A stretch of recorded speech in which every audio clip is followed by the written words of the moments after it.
Сергей и Людмила Прощелыгины женаты уже более 40 лет. Сергей приехал на север из Украины вместе с отцом, чтобы заработать на свадьбу.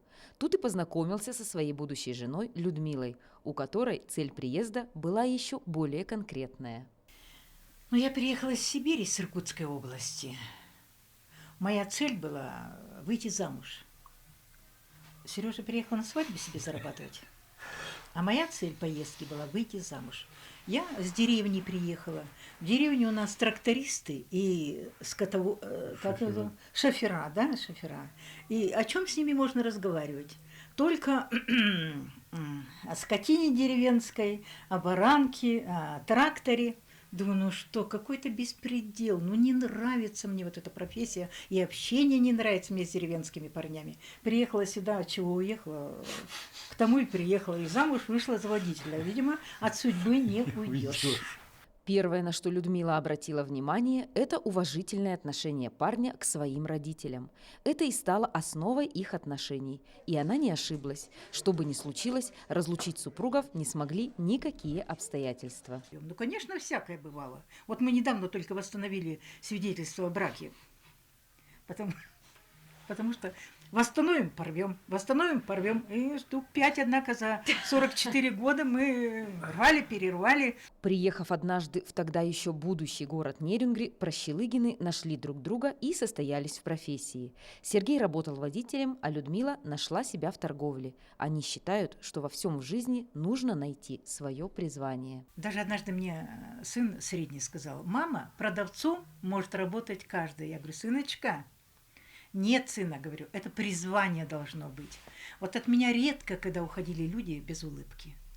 И я всегда видела, если человека обременен чем-то или огорчен чем-то, я обязательно вот, или его настолько культурно обслужу, чтобы он заулыбался, или что-то ему доброе скажу. И мне самой нравилось, что человек уходил от меня с улыбкой. Такое позитивное отношение к жизни Людмила Александровна старается нести всем, кто ее окружает. Вот, допустим, я иду в магазин и обгоняю кого-то. Они думают, что я вперед их хочу зайти в магазин, а я двери открою и жду, когда они пройдут. Я так могу сказать: только после вас. И они обязательно будут улыбаться. А я им могу сказать: вот, видите, спасибо за вашу улыбку. У меня всегда рюкзачок, потому что я скандинавской ходьбой занимаюсь, да? И говорю: вот вашу улыбочку я складываю в рюкзачок свой. Этот жизненный принцип и вера в Бога помогли Прощелыгиным воспитать 3 замечательных сыновей. Каждый из них своими делами и талантами вносит большой вклад в развитие Нерюнгринского района. Их семьи – это пример настоящей любви, сплоченности и добропорядочности. Каждая семья – это особая история. Младший из братьев Прощелыгиных – Николай.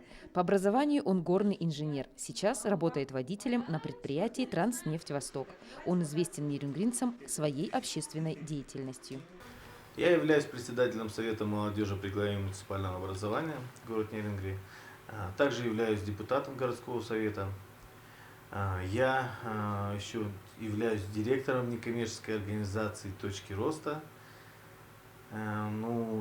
Чем я еще являюсь? Я разносторонний. Активист. Вот, активист нашего города, да.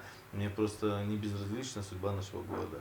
Общественная жизнь не мешает ему оставаться прекрасным отцом для любимой дочери Марины и любимым мужем для жены Юлии, с которой они выросли в одном дворе. А спустя много лет Николай не оставил шансов Юлии ответить отказом на его предложение. Вообще мы соседи. С одного двора. С одного двора. Мы в детстве вместе во дворе играли в волейбол, вместе по чердакам, по подвалам лазили. В квадрат играли вместе. Но потом как-то жизнь нас разъединила. Лет 11-12 мы не виделись. Каждый думал, что кто-то где-то в других городах живет. И через какое-то время мы вот встретились. Я шла в магазин, а Коля ехал на машине. И мы встретились, обменялись номерами телефонами. Просто так, по-дружески, как старые знакомые, созвонились, встретились. Коля пригласил меня в ресторан китайской кухни. Мы покушали очень хорошо, и, видимо, с этого и началось у нас. Мы оба покушать любим, и поэтому мы начали встречаться, он мне предложил встречаться. Мы провстречались 6 месяцев. И он мне через 5 месяцев, и на 6-й месяц он сделал мне предложение. такое предложение, то, что я в любом случае не могла бы отказаться. Он сделал мне предложение на крыше дома, и он смеялся, говорил, если бы ты сказала нет, ты бы слетела бы с крыши. То есть не я бы спрыгнул, а ты бы слетела. Да, у меня как бы не было вариантов сказать нет. Оба супруга связаны еще и творчеством. Несколько лет они вместе были участниками вокального коллектива «Талисман» и выступали на многих мероприятиях города. Также оба закончили музыкальную школу и уже думают развивать в этом направлении ребенка. Мы такая музыкальная семья, Коля на баяне, я на скрипке, вот Маришка у нас тоже изъявилось желание играть на каком-то инструменте, но не знаю на каком еще. Она еще не выбрала. У нее сегодня скрипка, завтра фортепиано. Но думаю, в любом случае, так как мы музыкальная семья, она тоже у нас пойдет в музыкальную школу и, я думаю, отучится. Пока родители вспоминают свое музыкальное прошлое и планируют, на чем будет играть дочь, сама Марина еще не определилась, чего она хочет больше. То ли играть в баскетбол, то ли рисовать, то ли, как родители, петь на сцене. У меня здесь фотография одна. Я выступала на сцене. Вот здесь. Это в Докопушкино я выступала. А что ты там пела или что ты делала? Ну, мы пели и танцевали. Из моей группы. Отец Марины тоже не сразу выбрал свой жизненный путь. В подростковый период авторитетом для него стал средний брат Александр. Он, понимая, с какими проблемами может столкнуться ничем не занятый подросток, собрал Николая вместе с его друзьями и начал ненавязчивую работу, которая определила всю его дальнейшую карьеру. Я взял его друзей, окружение и как бы создал детский клуб. И мы начали просто ходить походы, там лазить по скалам, да, как бы сплавы организовывать. И потом Коля, в принципе, ушел в армию, а дети пошли, и пришлось уже регистрировать как организацию. И вот с 2003 года вот вся эта работа ведется по сей день.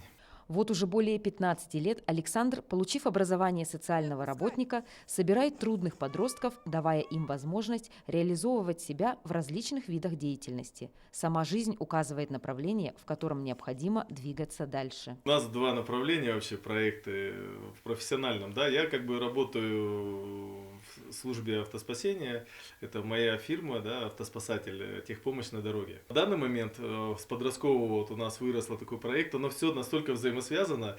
Мы в 2006 году попали в проект восхождения. Мы сходили первый раз в горы и поняли, что это очень-очень трудно, и решили, как бы было бы классно, чтобы был какой-нибудь транспорт, который хотя бы вещи наши отвозил. И мы выиграли грант станцию юного техника, начали делать вездеходы. Эти вездеходы надо было на чем-то перевозить. И как раз вот служба эвакуации это все завернуло, что мы сами из себя начали на чем-то возить, перевозить. И в конечном итоге, когда изобретения уже вышли на такой уровень, что нам нужно было заказывать какие-то детали, агрегаты, пришла идея создать вот фирму Сахат Плазморезка, чтобы изготавливать из металла. Вначале думали агрегаты каких-то автомобилей. Но это переросло в то, что администрация обратилась с заказами, мы начали урны, лавочки, делать решетки, потом именные мангалы, и сейчас это уже такое направление, прям художественное, резко листового металла. Но куда мужчины без надежного тыла? Таковым для Александра является супруга Надежда. Ее роль в общем деле нельзя недооценивать. Я как творческая личность ничего не держу в голове, продукты, да. продумываю, А Надя программу, системный всё человек. Систематизирую, чтобы все было более-менее понятно, кто что делает, Кто как куда. кто за что отвечает, кто на чем выезжает, договариваюсь. Бывает часто вместо Саши там про вывоз детей. Ну, в основном всегда с ним. Дочь Анна тоже не сидит без дела. В свои 5 лет она занимается танцами и хоккеем. Родилась она в 2015 году. Вообще этот год стал особенным для всех Прощелыгиных. И так интересно, в один год у нас у всех троих братьев родились по дочке там с разбегом там, от 5 до 4 месяцев. И вот мы их так нежно зовем пятнашки. Потому что 15-й год у нас был плодотворный, 3 внучки для нашей бабушки. Но самым щедрым на внуков стал старший из сыновей Руслан. Он многодетный отец. Когда мы еще дружили, мы вели переписку письменную. И в одном из писем, я буквально его недавно нашел, я уже забыл 100 лет назад, о чем там писал, но мы как раз обсуждали количество детей. И в нем Татьяна Александровна мне написала, говорит, я, говорит, хочу 3 детей, но я знаю, говорит, что ты захочешь 4-го. Вот так и было там написано, дословно. И все. И это мы забыли и не помнили. И вот, пожалуйста, вот как бы осуществление. В противовес родительской семье первые родились 3 девочки – Лилия, Анжела и Алиса. Но недавно на радость папе в семье появился еще один мужчина – Тимур.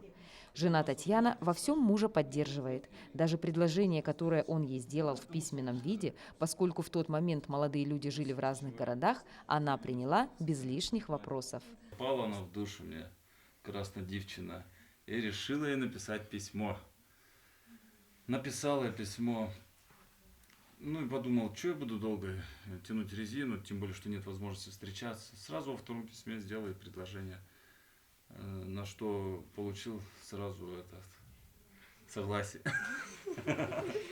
Однажды Руслану на работе предложили поучаствовать в районном конкурсе «Семья года». За дело взялись все.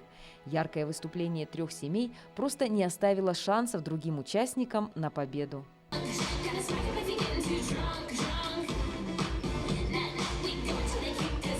Сам Руслан работает на ГРЭСе, а в свободное время играет на баяне, в оркестре и на районных мероприятиях.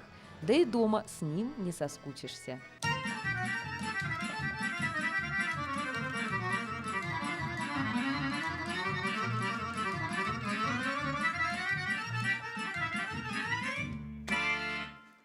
Сейчас Людмила и Сергей Прощелыгины строят новый большой дом, где будет настоящий райский уголок для всех, где можно будет не только устроить застолье, но и как следует поплясать и развлечь энергичную бабушку и удивить гостей.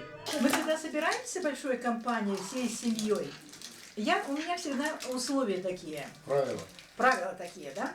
Вы должны меня развеселить. Я же взросленькая, а покушать вкусно я могу и дома покушать.